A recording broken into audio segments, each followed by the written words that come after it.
वालेकुम क्लास 9, कैसे हैं आप सब। उम्मीद करती हूँ आप सब लोग खैरियत से होंगे। जैसा कि आप जानते हैं कि हम थ्योरम्स कर रहे हैं और थ्योरम्स में हमने जो 6.1 से ऑनवर्ड 6.3 तक सब थ्योरम हमने डिटेल से करनी है। चैप्टर आपको पता है कि चैप्टर 16 में से और चैप्टर 12 में से थ्योरम आते हैं, इनके अलावा किसी चैप्टर में से थ्योरम नहीं आते। तो चैप्टर 12 के भी आपको सारे करने हैं और चैप्टर 16 के भी सारे करने। आप बोर्ड में जब आपकी चॉइस होती है कि आप 16 चैप्टर के लिए तैयार करें या फिर 12 के। अगर आप 12 के करना चाहते हैं तो आपको 12 के 6 थ्योरम तैयार करने, लेकिन अगर 16 के करना चाहते हैं तो आपको 4 के 4। और मैं आपको प्रेफर ये करूँगी कि आप 16 के तैयार करें, बिकॉज 16 के theorem as compare to chapter 12 easy हैं और 16 के सिर्फ 4 ही थ्योरम है, तो उन चारों में से ही कोई आएगा, जबकि 12 चैप्टर के 6 थ्योरम है। सो आप चैप्टर 16 के करें, इनकी फ़िगर्स भी बहुत इजी हैं। फ़िगर्स जहाँ तक बात आती है, figure is the most important thing in theorem. अगर आपकी फ़िगर गलत हो जाती है तो आपका पूरा 8 मार्क्स का थ्योरम गलत हो जाता है। तो फ़िगर आपने सबसे पहले फ़िगर अपनी बेहतर करनी है कि फ़िगर आप कैसे, इसकी जो मेजरमेंट्स हैं वो क्या हैं। और मेजरमेंट्स अगर आपने सिर्फ चैप्टर 16 के थ्योरम करने हैं तो 4 मेजरमेंट्स यानी 4 फिगर की मेजरमेंट याद रखना कोई मुश्किल नहीं है, और जब आप बार बार प्रैक्टिस करते हैं तो आपको वो मेजरमेंट्स याद हो जाती हैं। तो मैं आपको, जैसा कि मैंने एक्सरसाइज जो हमारी थ्योरम 1 था, थ्योरम 2 और थ्योरम 3, हमने तीनों में मेजरमेंट्स की फ़िगर की। थ्योरम 4 में भी हम मेजरमेंट करेंगे कि थ्योरम 4 में कौन से जो ट्रायंगल हैं उनकी मेजरमेंट्स क्या हैं, जो ये इसकी है मेजरमेंट। अगर आप मेरे मेजरमेंट्स के हिसाब से ये थ्योरम अटेम्प्ट करेंगे तो आप कभी भी, आपकी जो फिगर है वो गलत नहीं हो सकती। हम 16.1.4 थ्योरम करेंगे, डिटेल में डिस्कस करेंगे सारा थ्योरम, ताकि आपको समझ भी आ जाए और इजीली लर्न भी हो जाए।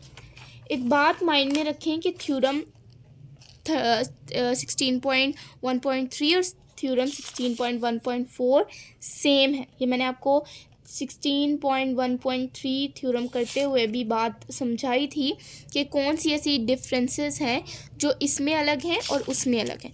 तो आपने अगर वो वीडियो नहीं देखी तो इस वीडियो के डिस्क्रिप्शन में मैंने इसका लिंक दिया है, आप जाके पहले वो वीडियो देखें ताकि आपके कंसेप्ट क्लियर हों कि 16.1.3 और 16.1.4 सेम नहीं है।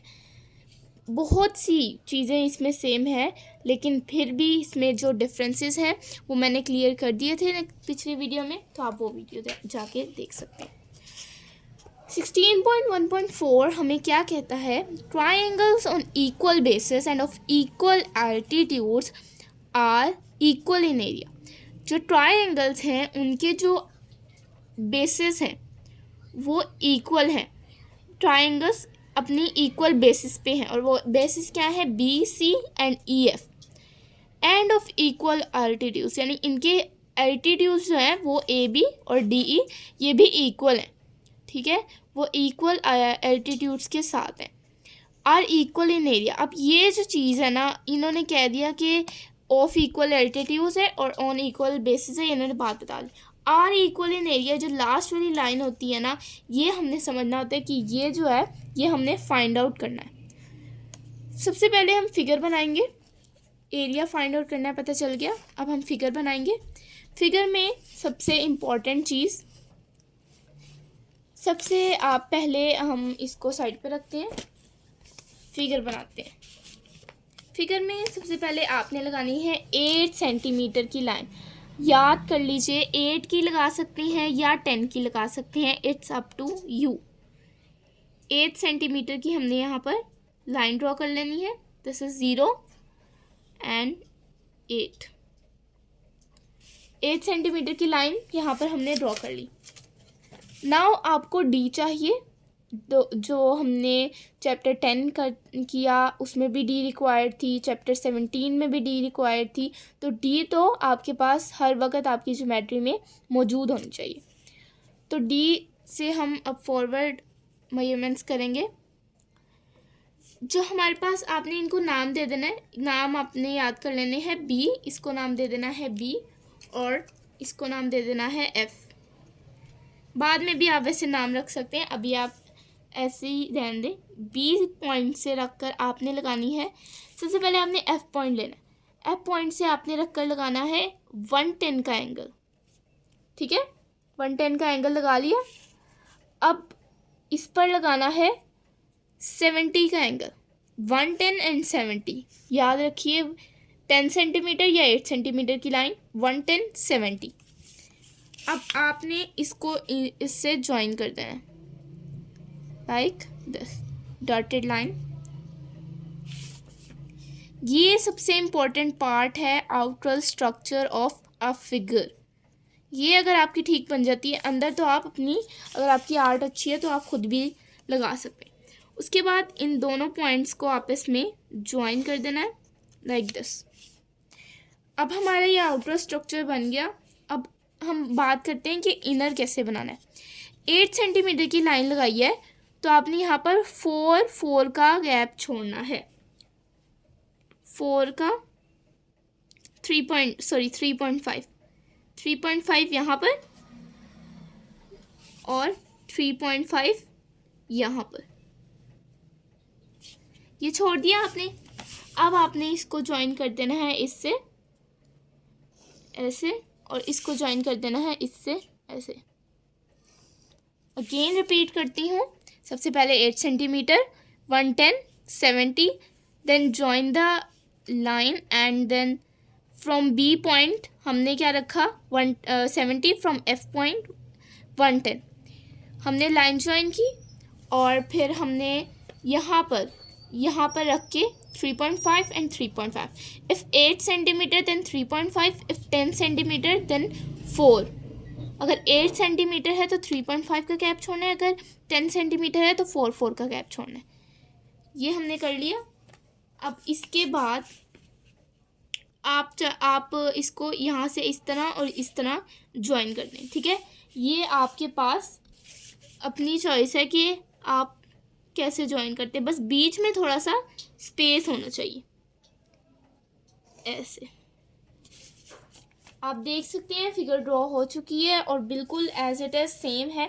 अब हम इसको नाम देते हैं ABCDEF, और ये जो प्रोड्यूस हुए थे बीच में Y एंड X। ये हमारे पास ये लाइन मैंने आपको बताई थी क्या शो करती है कि ये इसके बराबर है, ये 2 लाइंस इसके बराबर है, ये एक लाइन इस एक लाइन के बराबर है, यानी ये लेंथ इसके बराबर है, ये लेंथ इसके बराबर है। यानी हमारे पास 2 पैरेललोग्राम बन रहे हैं विच इज़ BXAC एंड या BCAX एंड EFYD। ये 2 पैरेललोग्राम्स बन रहे हैं। पैरेललोग्राम्स के हमारे पास ये ऑपोजिट साइड्स आर इक्वल, तो ये शो करते हैं कि साइड्स इक्वल हैं, ठीक है। आई होप यहाँ तक आपको समझ आ गया होगा। अब हम थ्योरम डिस्कस करते हैं। थ्योरम क्या कहता है? Triangles ABCDEF on equal basis BCEF and having altitudes equal. वो बोल रहे हैं कि triangles ABC and DEF on equal basis, ये तो हमने ये गिवन जो है ये हमने थ्योरम की डेफिनेशन में यानी जो स्टेटमेंट थी उसी में से निकाल लिया। ट्राइंगल्स ने बोला ट्राइंगल्स नाम रखती है ABCDEF on equal basis, as it is आ गया ऑन इक्वल बेसिस। अब बेसिस के नाम भी तो रखने हैं BC और EF and of equal altitudes and having altitudes equal, बस हमने यहाँ लिख दिया हैविंग एल्टीट्यूड्स इक्वल। तो याद रखिए स्टेटमेंट में से ही गिवन निकलता है, इसलिए स्टेटमेंट के बाद हम डायरेक्ट गिवन लिखते हैं एंड देन हम लिखते हैं टू प्रूफ, क्योंकि वो भी उसी में से निकलता है। इक्वल इन एरिया तो equal in area, area is equal to area, तो हमने प्रूफ करना है। तो आप हमेशा याद रखिए कि जो स्टेटमेंट होती है उसके बाद गिवन के बाद टू प्रूफ, और उसके बाद फिर फिगर एंड देन अगर कंस्ट्रक्शन है तो कंस्ट्रक्शन, अगर नहीं है तो स्टेटमेंट्स एंड रीजंस। तो यहाँ तक आपको क्लियर हो गया होगा। नेक्स्ट हमारे पास कंस्ट्रक्शन आ जाती है कि कंस्ट्रक्ट कैसे किया है। अब ऐसे आप फिगर रखिए और आप कंस्ट्रक्शन इसकी ऐसे देखिए, ठीक है। अब यहाँ पर place the triangles ABC and DEF on so that their equal basis B C and E F are in the same straight line. उन्होंने कहा कि एक जगह इसको प्लेस कर दें, यानी एक स्ट्रेट लाइन पे इसको प्लेस कर दें, ताकि जो इनकी इक्वल बेसिस हैं बी सी और ई एफ वो एक ही सीधी लाइन में हो, जो सीधी लाइन कहलाए B C A F, B C E F. And their vertex on the same side of, और उनके जो वर्टेक्सेस हैं वो उनके सेम साइड पर हों। Draw B X parallel to C A, B X draw करना है पैरेलल है सी ए के, तभी तो हमारा पैरेललोग्राम बनेगा। जो ये डॉटेड लाइन है ये कंस्ट्रक्शन को शो करती है। And F Y parallel to D E D, और F Y parallel E D के, meeting A D produced in X and Y. अच्छा, अब हमने ये लाइन ड्रॉ कर ली, ये लाइन ड्रॉ कर ली, जो इसके पैरेलल है, जो इसके पैरेलल है, और ये एरोज इसी को इंडिकेट करते हैं। अगर मैं यहाँ 2 लगाती तो यहाँ भी 2 लगाने पड़ते थे, लेकिन यहाँ 3 हो जाते, ए 2 2 और ए के। उसके बाद X A D Y, X और वाई प्रोड्यूस हुआ है। अब हमारे पास आ जाते हैं प्रूफ। जी, प्रूफ क्या है? Triangles A B C and D E F are between the same parallels. वो कह रहे हैं ट्राइंगल ए बी सी और B E F same parallels के अंदर है, यानी ये जो पैरेललोग्राम है ये दोनों सेम है, तो इन दोनों सेम पैरेललोग्राम्स के अंदर है। अब इन्होंने क्या बताया? Their altitudes are equal given. ये स्टेटमेंट में गिवन था कि देयर एल्टीट्यूड्स आर इक्वल, ये हमें स्टेटमेंट में गिवन था। X A D Y is parallel to B C E F. X A D Y parallel किसके हैं? बी सी ई एफ के। और यहाँ पर है area parallelogram B C A X is equal to area E F Y D.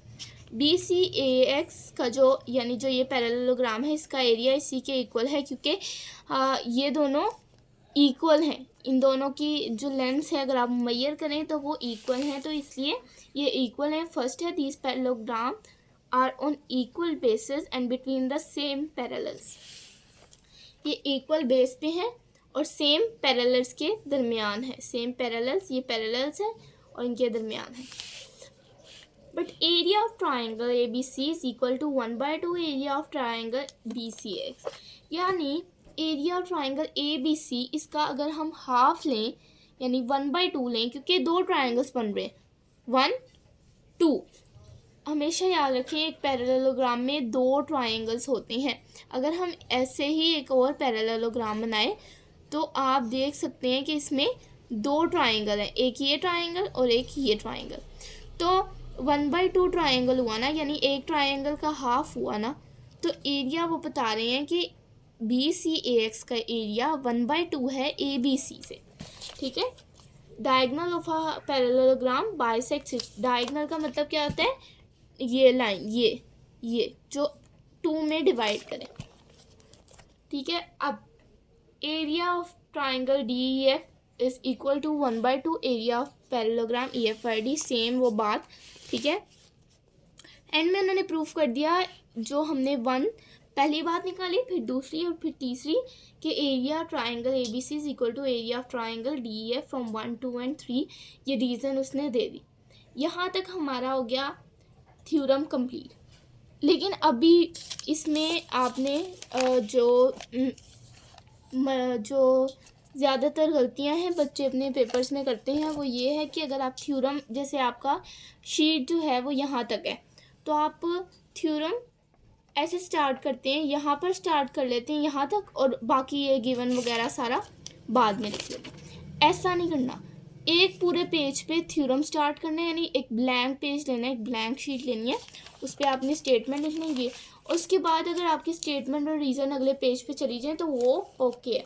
लेकिन अगर आपने स्टेटमेंट यहाँ लिखी है, यानी गिवन आपने एक पेज पे लिखा है, प्रूव आपने अगले पेज पे लिखा है, फिगर आपने अगले पेज पे बनाई है, तो वो एक्सेप्टेबल नहीं है। एग्जामिनर आगे पेज नहीं खोलता। लेकिन आपने स्पेस भी नहीं छोड़नी। अगर आपका बच गया है पार्ट और आप थ्योरम स्टार्ट करने लगे हो, तो बचे हुए पार्ट में आपको ये एक्स्ट्रा क्वेश्चन कर लो। अगर एक्स्ट्रा क्वेश्चन नहीं भी करना तो आप लिख दो on next page, theorem on next page, ताकि एग्जामिनर आगे पेज पलट कर देख ले। आई होप आज का थ्योरम आपको क्लियर होगा। हमारे 16 चैप्टर के थ्योरम कंप्लीट हो गए हैं। इंशाल्लाह नेक्स्ट वीडियो में हम अगली एक्सरसाइज यानी चैप्टर नंबर 17 करेंगे, जिसमें हमें डी की ज़रूरत होगी। जो जिसमें से लॉन्ग भी अक्सर आते हैं। तो मिलते हैं नेक्स्ट वीडियो में। अल्लाह हाफ़िज़।